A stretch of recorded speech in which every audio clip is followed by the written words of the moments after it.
ఓం శ్రీ గురుభ్యో నమః.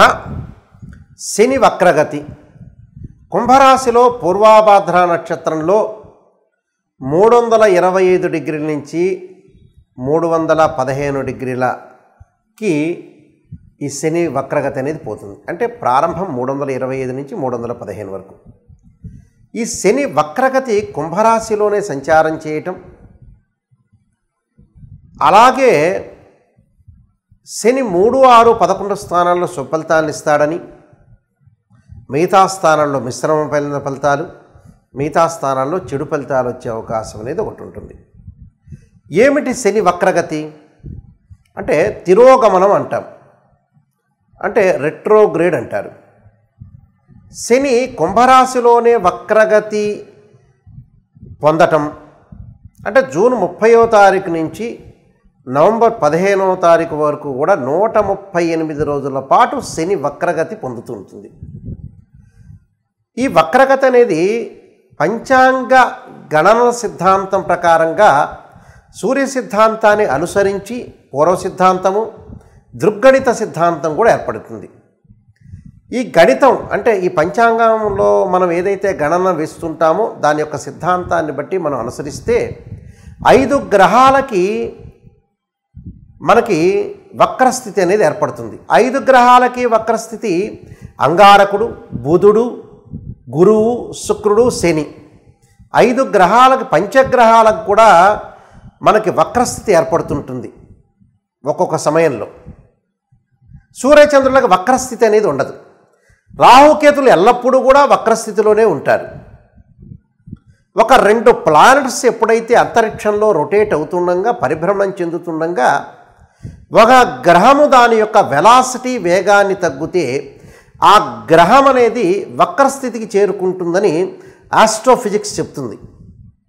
అంటే అన్నీ కూడా గ్రహాలన్నీ కూడా అంతరిక్షంలో తిరుగుతూ ఉండగా ఈ 138 రోజుల పాటు శని తన యొక్క వేగాన్ని తగ్గించుకుంటుంది అని అర్థం. అంటే 2 ప్లానెట్స్ అంటే 2 or more ప్లానెట్స్ రొటేట్ అవుతూ ఉండగా ఒక ప్లానెట్ కానీ దాని యొక్క వెలాసిటీ వేగం తగ్గితే అది వక్రస్థితిలోకి ఏర్పడినట్టుగా అర్థం.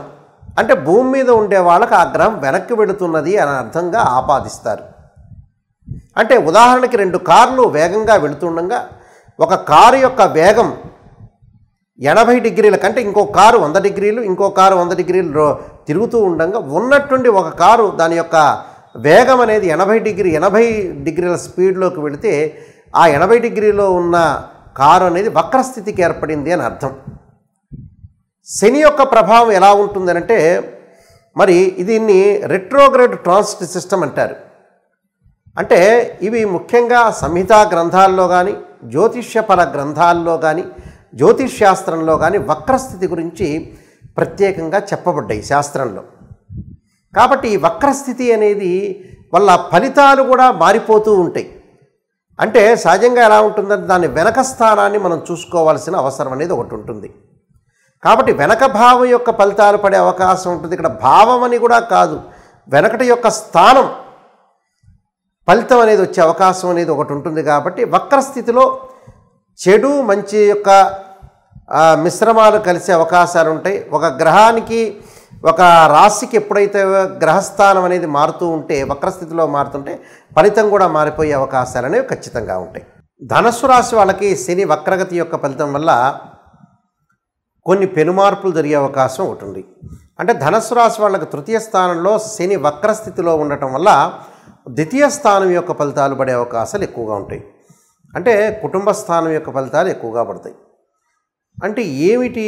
సహ ఉద్యోగుల యొక్క మద్దతు లభిస్తుంది. మీ స్థానం అనేది ఆఫీసులో బలోపేతమవుతుంది. వ్యాపారము, ఆఫీసుల్లో పనులు విజయవంతం అయ్యే అవకాశాలు ఎక్కువగా ఉంటాయి. అంటే ఉద్యోగం మారేటప్పుడు మటుకు, కొత్త ఉద్యోగం మారేటప్పుడు మటుకు కొన్ని విషయాల్లో శ్రద్ధ వహించాలి.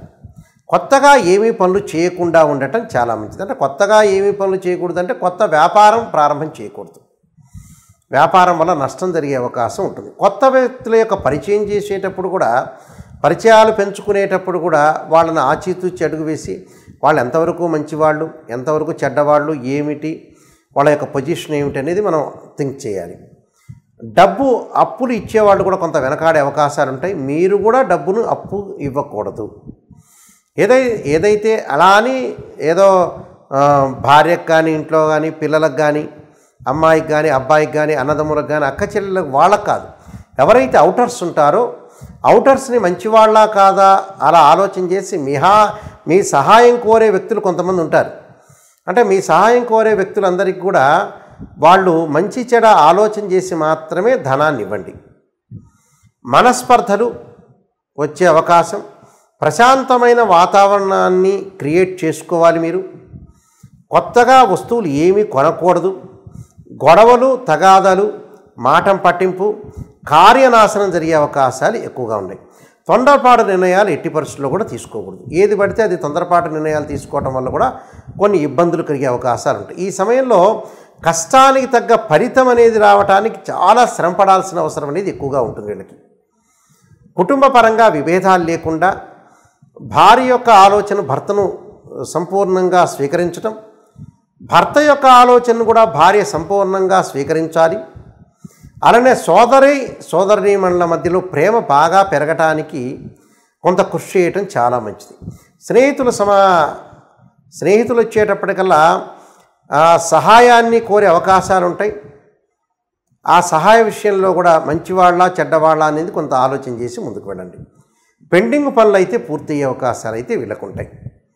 అంటే ఇవన్నీ కూడా మనకి వక్రగతిలో శని ఉండటం వల్ల తృతీయంలో ఉంటే మంచివాడే, కానీ తృతీయం నుంచి ఒక 10 డిగ్రీల పాటు వెనక్కి రావటం వల్ల వక్రగతి యొక్క ప్రభావం అనేది ఎక్కువగా ఉంటుంది.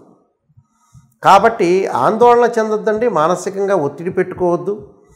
ఏది కూడా ఈ 138 రోజుల పాటు ఏ వస్తువు కొనకూడదు, ఏ నూతన వ్యాపారం పెట్టకూడదు.